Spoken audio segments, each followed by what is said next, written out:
मैं अपने दोस्त की शादी में गया था और अचानक से मेरी मुलाकात वहां पे मेरी एक दूर की भाभी से हो गई, जो कि मेरी ही हम उम्र की थी। मैं उनको देखकर बहुत ही खुश हो गया क्योंकि भाभी मेरी जान पहचान की थी। वह मेरी ही गांव की थी। पहले वह हम लोगों के गांव में रहती थी, लेकिन फिर बाद में भैया का यहाँ पर काम हो जाने के कारण उन्हें हम लोगों का गांव छोड़कर यहाँ पर आना पड़ा था। ये एक छोटा सा कस्बा था जहाँ पर भैया एक छोटे से चावल की फैक्ट्री में काम किया करते थे।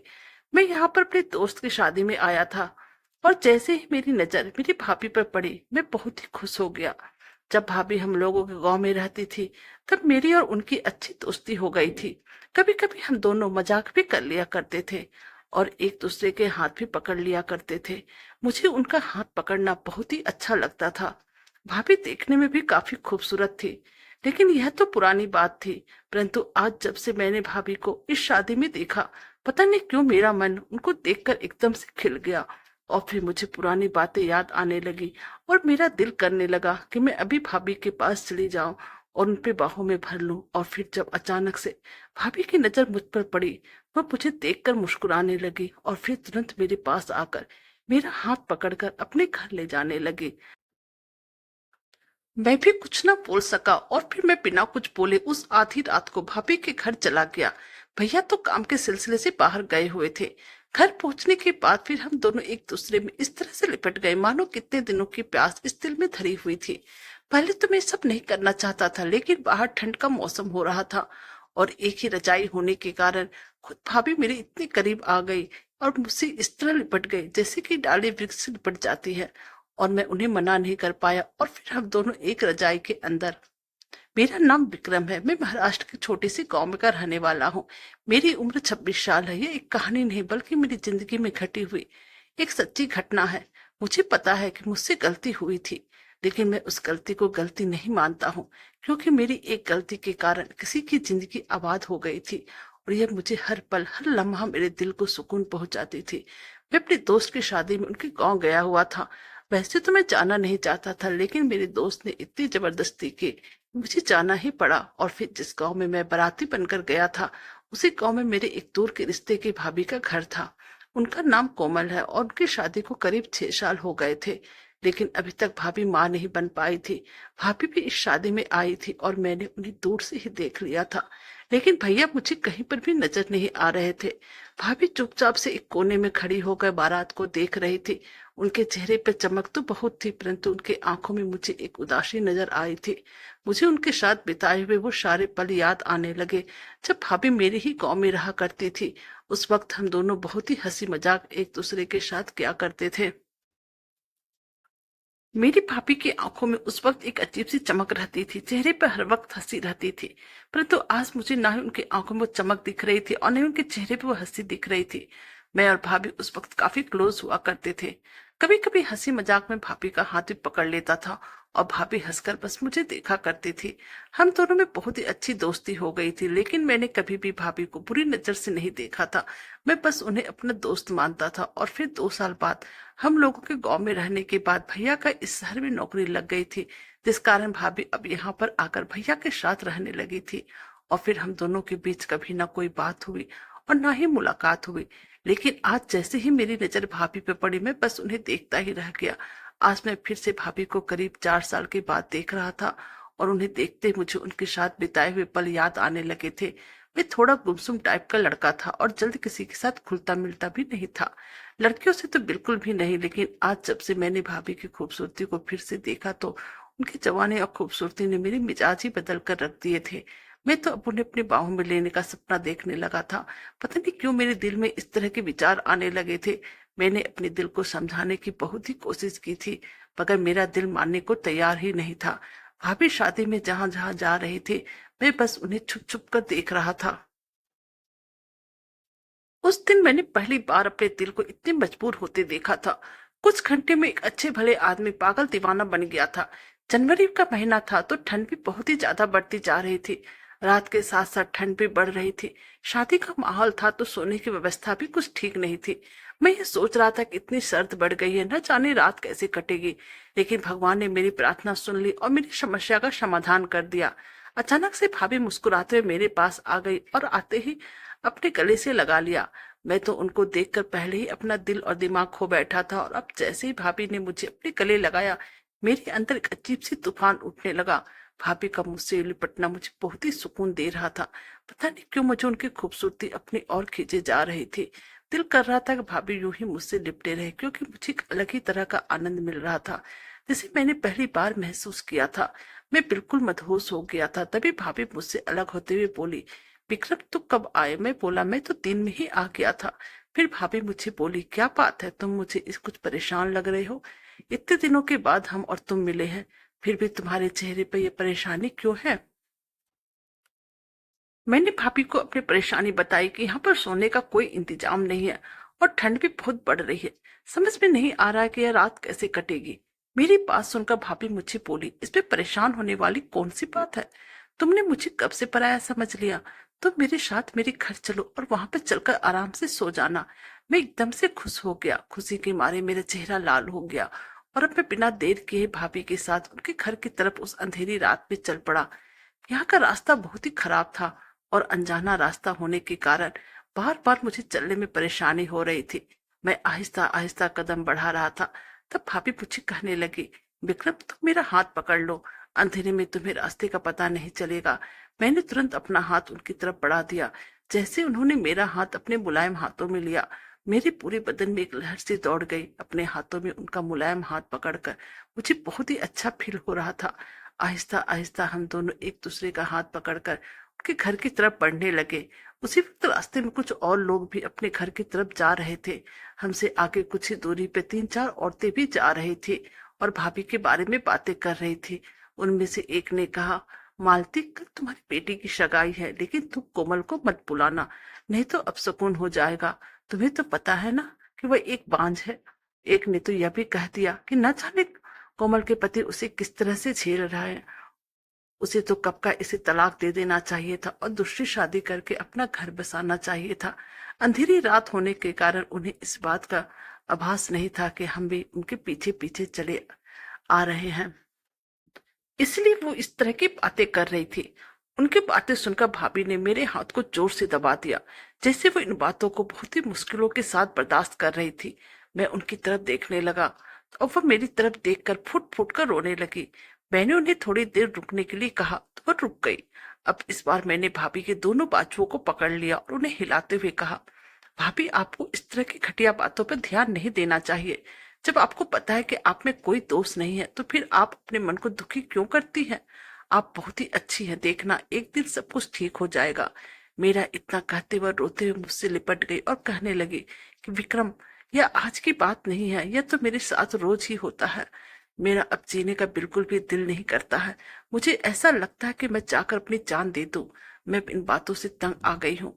मैं फिर उनको अपने से अलग किया और उनके ओठों पर अपनी उंगली रखते हुए कहा, भाभी इस तरह की बातें नहीं करते हैं। मैंने उनको कई बार समझाया, और फिर कुछ देर बाद वह शांत हो गई। करीब आधा घंटा चलने के बाद आखिरकार हम घर पहुंच गए थे। मैं अंदर गया तो देखा भैया घर पर नहीं थे। मैंने भाभी से भैया के बारे में पूछा तो वो बोली, भैया किसी काम से दिल्ली गए हुए हैं और 2-3 दिन में आएंगे। खाना तो हम शादी में ही खा चुके थे। तो भाभी ने जल्द ही दोनों का बिस्तर बिछा दिया। ठंड बहुत ही थी, तो हम दोनों अपने अपने बेड पर रजाई में घुसकर आराम से आपस में बातें करने लगे। थोड़ी देर इधर उधर की बातें करते करते मैंने अचानक उनसे पूछ लिया, भाभी शादी को इतने साल हो गए हैं, लेकिन आपको अभी तक बच्चा क्यों नहीं हुआ है? मेरी बात सुनकर भाभी काफी उदास हो गई और मायूस होकर बोली, क्या बताऊं विक्रम, तुम्हारे भैया के अंदर ही शायद कोई कमी है। उन्होंने यह बात मुझे आज तक नहीं बताई, बल्कि यह बात उन्होंने मुझसे छुपाई। जिस क्लिनिक में वो टेस्ट करवाने गए थे, वहां मेरी एक फ्रेंड काम करती है। उसने मुझे बताया कि तुम्हारे पति को इस तरह की प्रॉब्लम है, लेकिन मैंने आज तक उनसे कभी इस बारे में कोई बात नहीं की है।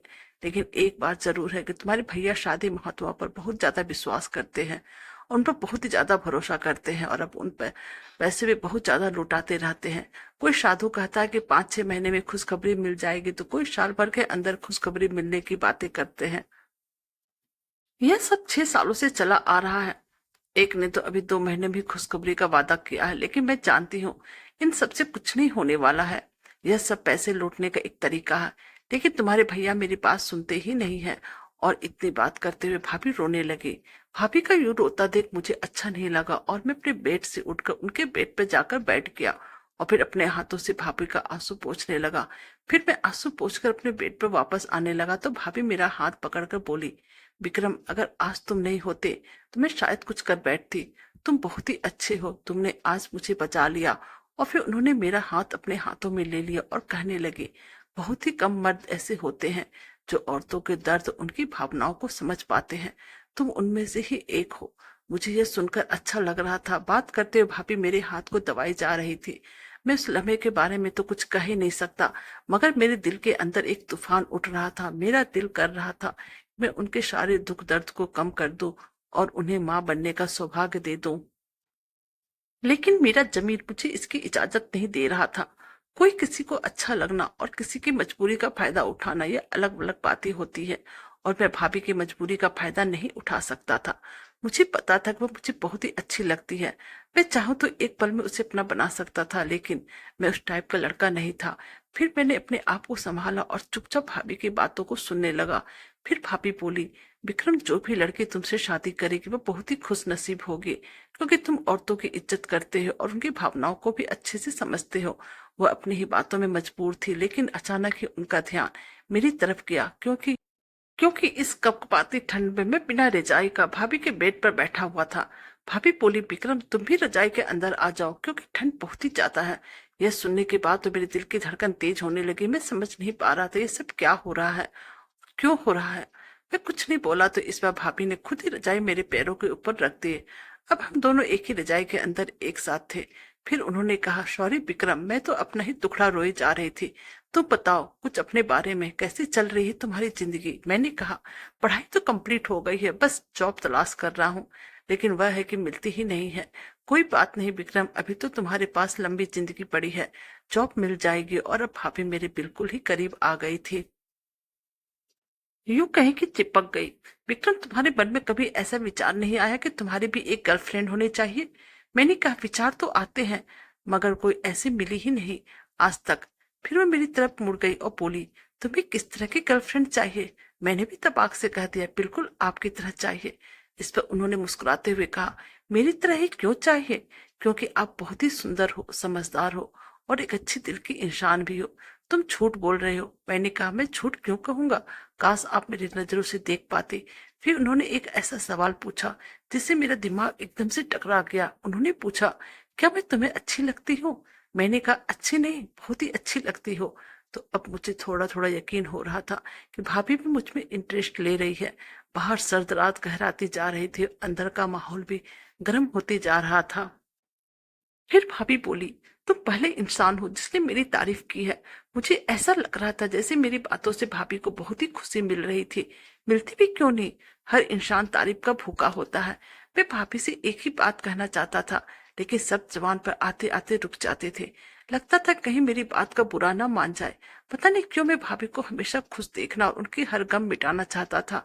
फिर मैंने हिम्मत करके भाभी से बोल ही दिया कि मैं एक बात कहना चाहता हूँ, आप बुरा तो नहीं मानोगी।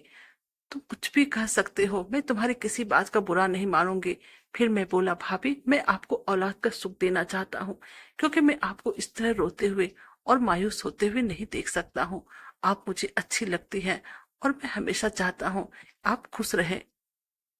मेरी ये बात सुनते ही भाभी एकदम से खामोश हो गई और कुछ ना बोली। उनकी खामोशी देखकर मुझे घबराहट होने लगी। फिर कुछ देर बाद खामोशी को तोड़ते हुए मैंने ही कहा, मुझे माफ कर दो, शायद मैंने गलत कह दिया। नहीं नहीं विक्रम, तुम कुछ भी गलत नहीं कर सकते हो। तुमने तो अपना समझकर मुझे यह बात कही। मैं तो ये सोच रही हूँ ये गलत नहीं होगा। फिर मैंने कहा, अगर बहुत कुछ ठीक करने के लिए थोड़ा सा गलत किया जाए तो वह गलत नहीं होता है। गलत तब होता है जब कोई किसी की मजबूरी का फायदा उठाता है। मेरी तो बस एक ही दिली तमन्ना है, आप खुश रहे। मैं आपको बस खुश देखना चाहता हूँ और मेरी कोई भी गलत इरादा नहीं है। फिर भाभी बोली, ठीक है विक्रम, मैं तुम्हारी बात से सहमत हूँ, लेकिन मुझे सोचने का कुछ वक्त चाहिए। मैंने कहा, ठीक है, आप सोच लेना। फिर हम दोनों अपने अपने बेड पर आकर सो गए, क्योंकि अगले दिन मुझे बारात के साथ वापस भी जाना था। अगले दिन मैं सुबह जल्दी उठ गया, क्योंकि 9 बजे मुझे बारात के साथ जाना था। जब मैं वहां से जाने लगा तो भाभी ने कहा, शाम को मैं यहीं पर इंतजार करूंगी। फिर मैं बारात के साथ चला गया। भाभी उस दिन शादी में नहीं आई थी और रात के 10 बज चुके थे। मैं खाना खाकर भाभी के घर की तरफ चल पड़ा। घर पहुंचकर देखा तो भाभी मेरा इंतजार कर रही थी और मुझे देखकर मुस्कुराते हुए बोली, विक्रम आज मैंने पूरा दिन तुम्हें बहुत ही ज्यादा मिस किया। मैंने कहा मुझे भी आपकी बहुत ही याद आ रही थी। भाभी ने फिर कॉफी बनाई और कॉफी पीकर हम दोनों बेड पर बैठ गए। फिर वह बोली, विक्रम मैं तुम्हारे कल वाली बात से सहमत हूँ। मैं भाभी की बात सुनकर खुश हो गया। मैंने कहा भाभी देखना आपके आने वाली जिंदगी सिर्फ खुशियां ही खुशियां होगी। फिर वह बोली, मैं तुम्हारे ये एहसान मरते दम तक नहीं भूलूंगी और आखिरी सांस तक तुम मेरे दिल में एक देवता की तरह बसे रहोगे। यह सब बात होने के बाद हम एक कमरे में चले गए और कब एक दूसरे में खो गए पता ही नहीं चला। अगले दिन भाभी बहुत ही ज्यादा खुश लग रही थी और अब मैं भी उन्हें देखकर बहुत ही ज्यादा खुश हो गया था। भाभी के चेहरे पर पहले वाली हंसी और उनकी आंखों में वही पहले वाली चमक मुझे अब दिख रही थी। भाभी ने मुझे कहा, विक्रम तुमने मेरी हर तमन्ना पूरी कर दी, इसके लिए मैं तुम्हें दिल से थैंक्स कहती हूँ। मैंने उन्हें कहा, थैंक्स करने की कोई जरूरत नहीं है, मैं तो बस आपकी खुशी चाहता था और भगवान से यही दुआ करूंगी कि आप हमेशा खुश रहें। इस तरह मैं भाभी के घर पे 2 दिन रहा और भाभी को हर खुशी देने का भरपूर प्रयास किया। जब मैं वहां से वापस आ रहा तो उनके आंखों में आंसू थे। मैंने उन्हें गले लगाया और उनसे दोबारा मिलने का वादा करके वहां से अपना घर खाना हो गया। करीब 2 महीने बाद मुझे उनका फोन आया। वो कह रही थी वो माँ बनने वाली है। मुझे ये बात सुनकर बहुत ही खुशी हुई और मैं भगवान को धन्यवाद किया। और फिर कुछ दिन बाद भाभी को बेटी की प्राप्ति हुई। मेरा बहुत मन था कि मैं अपनी बेटी को देखने जाऊं, लेकिन भाभी मेरे दूर के रिश्ते में थी तो बिना कारण उनके घर जाना उचित नहीं लगा। उन दिनों स्मार्टफोन फोन भी नहीं हुआ करता था जो अपनी बेटी की तस्वीर भी देख पाता। कर 3 साल बाद एक रिश्तेदार की शादी में भाभी से मुलाकात हो गई और फिर मैंने वहां अपनी बेटी को देखा। मेरी आंखें नम हो गई थी। मैं बहुत भावुक हो गया था, लेकिन मैंने किसी तरह अपने ऊपर काबू रखा। भाभी बहुत ही खुश थी। उनकी खुशी देखकर मुझे लगा कि मेरा जीवन सफल हो गया, क्योंकि मैं भाभी को दिल से मोहब्बत करता था जब से वह हमारे गांव में रहती थी। दोस्तों कहानी अच्छी लगी तो प्लीज हमारे चैनल को लाइक कीजिए, सब्सक्राइब कीजिए और शेयर कीजिए। Thank you.